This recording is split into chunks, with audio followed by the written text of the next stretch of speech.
Ladies and gentlemen, and thank you for that. Canada has done it again. It's become a hub of separatism, supports terrorism, anti-India activity, this time in a horribly public manner. The assassination of former Prime Minister Indira Gandhi was celebrated as a float in a parade in Brampton, Canada.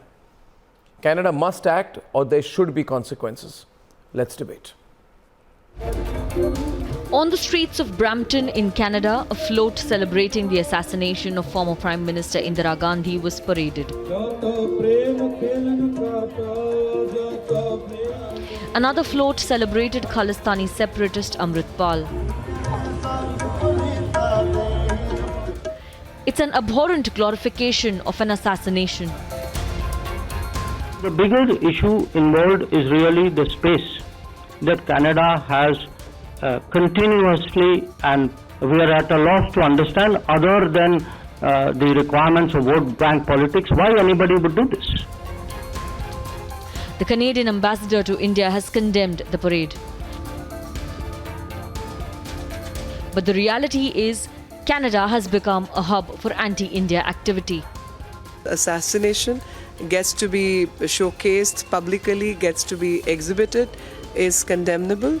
And at the same time, government of the day, in whose jurisdiction all this is happening, needs to take cognizance and needs to take action. Canada is harboring and enabling Khalistanis. I mean, if anybody has a complaint, we have a complaint about Canada. You know, what I said earlier, the space that they're giving to Khalistanis and to violent extremists. So I was very perplexed by what I heard. And Canada must snap out of it. Let's debate.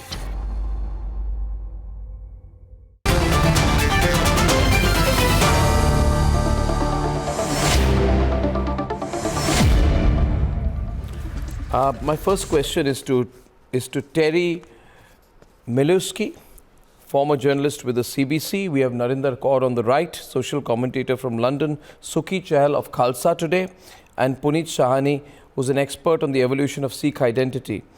Thank you very much, everyone. Terry, this is abominable. You know, the way in which you have a gory depiction glorifying the assassination of former Prime Minister of India, Indira Gandhi, with her clothes splashed with red to depict blood flowing, and then an open celebration and glorification of the assassins. Would the assassinations or any act of violence against Canadian politicians be allowed, or would attempted assassinations on American presidents be celebrated in Canada? Would it be allowed? And if not, which I'm sure it wouldn't, then why is this being allowed on Canadian soil? Well, it's an absolute disgrace to Canada. It's an escalation in the crescendo of glorification of violence and terror that has been growing over the past many years. And the reason why it has been growing is because Canadian politicians wink at it. They tolerate it. They don't say anything about it. They pretend that they're not Khalistani, they don't have Khalistani sympathies when they run for election, because you can't get elected in Canada by confessing that you are a Khalistani. You have to conceal and pretend and disguise it and deny it, and pretend that, because there isn't really any support except in a tiny minority. But obviously this is an escalation. This goes beyond mere printouts and pictures on Twitter and so forth. This is an attempt to reenact and to celebrate this disgraceful assassination. And the reason it continues is because, firstly, Canadian politicians are cowards. They allow it to happen. They're afraid of losing votes. And I'm referring now to all parties, not just to the Liberal government of Justin Trudeau, which, as you know, depends on the support of the NDP led by Jagmeet Singh, clearly a Khalistani sympathizer, but also because of the weakness of Indian politicians in their response. And what I mean is that Indian politicians like to bang the table and say, why doesn't Canada crack down? Why don't you lock them up? Well, they know the answer to that. They've known it for decades now. The reason Canada won't lock up people for saying things we disagree with is because we have freedom of speech, and they're not going to throw that out. They're not going to abolish freedom of speech. Indians are appalled by this. I'm well aware of it. But the fact is that we have freedom of speech. Only when it goes into violence do we take action. But the flip side of that is Canadian politicians also have freedom of speech, but they don't use it to denounce this as the disgrace that it is. And that is the core problem. India needs to be more, I'm fine with India being tough on this and banging the table, but I think India also needs to be a bit smarter. Smarter on this. But, you know, I agree with your initial comments, Terry. Terry, your initial comments I agree with, that it's a disgrace. However, I find it totally unacceptable that you're trying to make this a freedom of speech issue. Under which category of freedom of speech would you say today that in America or in Canada you would support Abu Bakr al-Baghdadi or Osama bin Laden? Be careful about lecturing India on freedom of speech, because the same things apply to the Islamic State, to the Al-Qaeda. This is ineptitude on your part. Some people may call it woke behavior. It may be, one minute, just 1 minute. You see, you can't have your cake and eat it too. The freedom of speech has its limits. You are celebrating the assassination of an Indian Prime Minister. This is not being done in a covert way. It is being done openly, which means that Canada, Canadian authorities, Canadian politicians, the Canadian system has decided that for its own political considerations, it is going to become a country that becomes an epicenter of terrorism. Now, if that is a choice that has been made, if that is the message Canadians want to send, you can't go and say Indian government is weak, because we haven't flexed our muscle yet. We haven't flexed our muscle yet, but I'm absolutely sure. But the fact is, be prepared. We don't need Canada. Canada needs India. Let's be clear about it. And Canada has crossed the limits, Terry. Terry, don't give me the freedom of speech angle, please. Don't justify terrorism in the name of freedom of speech, you know. I'm reporting a fact to you with respect. No, it's not a fact. It's not a fact. You will not find. Would you carry out a float? Okay, let me ask you this. Let me ask you this. No, 1 minute. Terry, 1 minute. Terry, 1 minute. Hold on. Terry, let's carry out a float. Let's carry out a float in Toronto and Vancouver and in Times Square. Let us believe in freedom of speech and let a few innocent people simply give some intellectual support to Osama bin Laden, and let there be a float of Osama bin Laden in the heart of the city, Ontario, where you are. Let's have this in Ontario. Let's have this in Ontario. You will not find anyone in Canada, I promise you, who has more loudly condemned these appalling displays of the glorification of violence. This is not glorification of violence. This is terrorism. No. Please don't underplay with your choice of words. English is an interesting language. You are using understatement. This is not glorification of violence. This is terrorism. I'm calling it. It is terrorism. It's a what is glorification of violence? Of course it is. I'm not understating that at all. You are, because your choice of words is too subtle for my taste.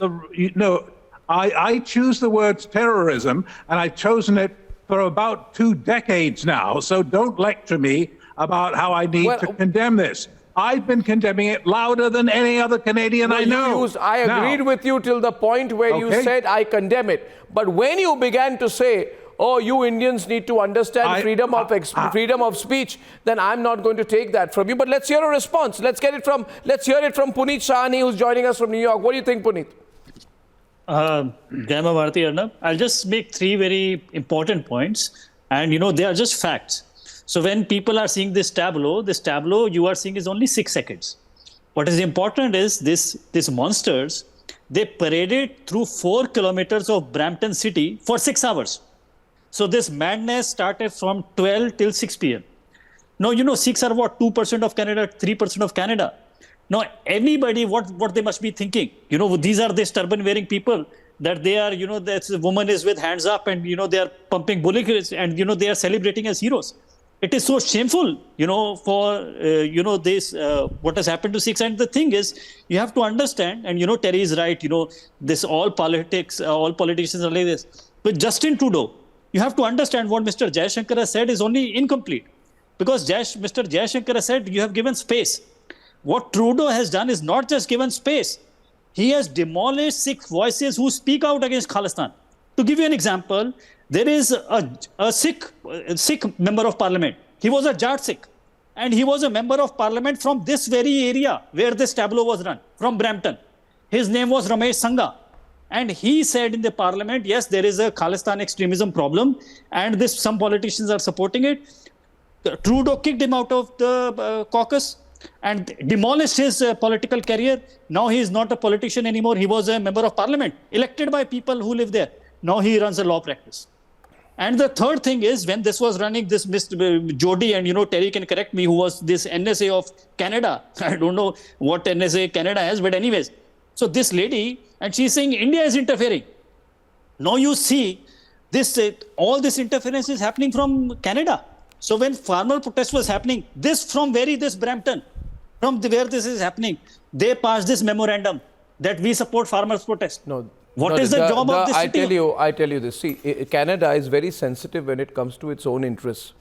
I saw the way the woke Trudeau responded when there was, the truckers' agitation in Canada. He said law must prevail. But from Canadian soil, they tried to carry out an attack on India's Red Fort, tried to desecrate India's national flag, the tricolour. And this was all happening from Canadian soil. When we told the Canadians, they said freedom of speech. What absolute rubbish. Narinder wanted to respond from London. Narinder, over to you. I feel that I don't condone this parade at all. However, I feel democracy matters. Democracy is the most important thing. And throughout this whole conversation, I haven't heard anyone, not one person, say, actually what happened in 1984 was atrocious. What Indira Gandhi did was wrong. This parade is also wrong. However, we mustn't discount democracy and the freedom of speech. It matters. And although this is quite awful what they're showing, you've got to remember people are hurt. They haven't seen justice. So this is the same. You have you're putting out the Al-Qaeda argument out here. One person's terrorist is another's freedom fighter. This is the Al-Qaeda philosophy that you're putting out in the name of democracy. In the name of democracy, this is the Al-Qaeda argument. You're justifying the depiction and glorification of assassination and terrorism and saying there must be a rationale for it. No, because please let me answer this lady. Please let me answer this lady. Hey, Narinder, just a second. No, I would like to see if you're saying this in London. Right, Narinder? Please tell me, yes. Since you want to lecture on democracy, would you, sitting in London, where, by the way, you have no right to protest, if two of you go there and you don't, no, 1 minute. We saw it every time there is a major activity or a political event when two people stand on Vauxhall Bridge, they're going to be arrested. So be clear about it. Be clear about No. 1 minute. Listen, Narinder, listen. Narinder, I'll tell you. Narinder, listen to me. I know what's happening in UK well. You're having so much trouble with asylum seekers right now that all the wokes have decided to put them back on a ship and push them out into sea to fend for themselves. So don't give me the humanitarian woke nonsense about democracy. But I tell you this. 1 minute. Allow me to complete my statement, and let's not be so inflammatory in your response, please. My question to you is kindly have a float on the streets of London. Let it go down from the Strand to Aldwych and let it go straight up to Harrow, where you will depict all the terrorist activities that were done by the Irish, right? Let's see that being glorified in the name of democracy on the streets of London, and I will accept your argument. Will that be allowed in London? No, it won't be allowed because it's too close. It hurts. The shoe pinches when it's on the other foot. No. Now you're missing the point. Nobody's defending that. Nobody's saying it's great to celebrate terrorism. You've got you're trying to make enemies. No, I'm saying that in the name of democracy, you can't put out a pro-terrorist argument. You're misusing. I'd like to answer Ms. Narendra. don't lecture us on democracy. Stop twisting Don't it. You are lecture us on twisting democracy. things. We know how much It's democracy there is in the West democracy. today. I don't condone it, but it's not democratic. Okay, to be Suki against Chahal is responding from California tonight. Suki Chahal is the founder of Khalsa today on this debate. Suki.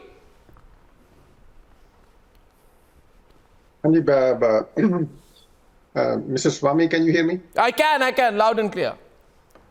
Oh, okay. Thank you very much. Actually, so let me take a minute. So I think we have to go back and to take a look on the history of the Sikhism, Sikh history. Whenever anything happened to the Darbar Sahib, or especially the Akal Takht, it doesn't matter, it was Ahmad Shah Abdali, it was Massa Rangad, it was Indira Gandhi. Sikh community immediately tried to find the closure. The closure is, we have seen the closure in regard to Massa Rangad, we have seen the closure when it's come to the Indira Gandhi, whatever she did in the 1984 attack on the Darbar Sahib. Having said that, actually, so I don't even like it, actually, the mainstream community, actually, so they don't like, actually, so what they have seen, not only in Brampton, actually, so similar floats has been around even within the USA too, actually, so since 16 and 17, we have seen it. This is, I think, like a glorification of anything like that, which send the wrong message, because most of the people, they don't really understand the history. When they see some innocent lady with a sari bleeding, 6 gentlemen try to kill her, that send the wrong message, especially to the young community or the people, those who don't understand the Sikh history. But having said that, but they have a right to protest, actually, because we can, one thing in the Sikh community, we cannot forgive and we cannot forget. And I agree with that. I cannot forgive, I cannot forget, and so there has to be a way around to express their sentiments. And so even the people in the Sikh community, and last week in the San Francisco, there was more than 50,000 people get together, and their protest was very peaceful. May I say this to you, Mr. Chahal, that on this channel, I have carried out for decades now, and on the other channel which I founded, the strongest protests against all those people, and I have cornered Jagdish Tytler, and you know that, and he's run away from my program. So if there's anyone who stands, Sir, for the victims of 84, it is me. But Sir, I can't support glorification of an assassination, sir, which is what happened in Brampton. I 100% agree. Just let me finish. The problem is with the history, with the Indian history. We try to distort the history, actually, because take a look what happened in the 1948. In the 1948, when Mr. Nathugam Godsa killed the Mahatma Gandhi, and there was a killing of the Brahmins in the Maharashtra. And it was done by the Congress party at the time. Now switch the digit. So Suki, this is a... May I ask you a question? Excuse me. I think you're a bit hypocritical. When Greta Thunberg tweeted her support for farmers' protest, they were burning effigies in the streets of India. Was that peaceful protest? Let me tell you, Narinder, let me tell you, I have a simple question for you. Let us have a situation. No, 1 minute. Narinder, I'll call you on another debate since you seem too enthusiastic to take a pro-violence position. I'll only say this to you. Should I sit in New Delhi and try to carry out a paid string of violent incidents in the United Kingdom and say to you when it happens and when you complain, oh, I'm only defending democracy. No. I say, please, we stay out of the UK, you stay out of India, we stay out of Canada, you stay out of India. But if you don't, then you don't need to have a free trade agreement with us. You don't need to have a free trade agreement with us. Neither UK nor Britain does. You need us. You need us. We don't need you. You need us more. We're bigger than you. You need us more. Yeah. So that's the thing. You need us economically. We don't. It cannot be. You have to appreciate the lines. Okay. So Narinder, we disagree tonight. We'll come take this up only because of want of time. I'm not cutting anyone short, for I believe in freedom of speech and democracy, and I shall see you at 9 o'clock tomorrow, ladies and gentlemen. Only for tonight. Run out of time completely. Good night and goodbye.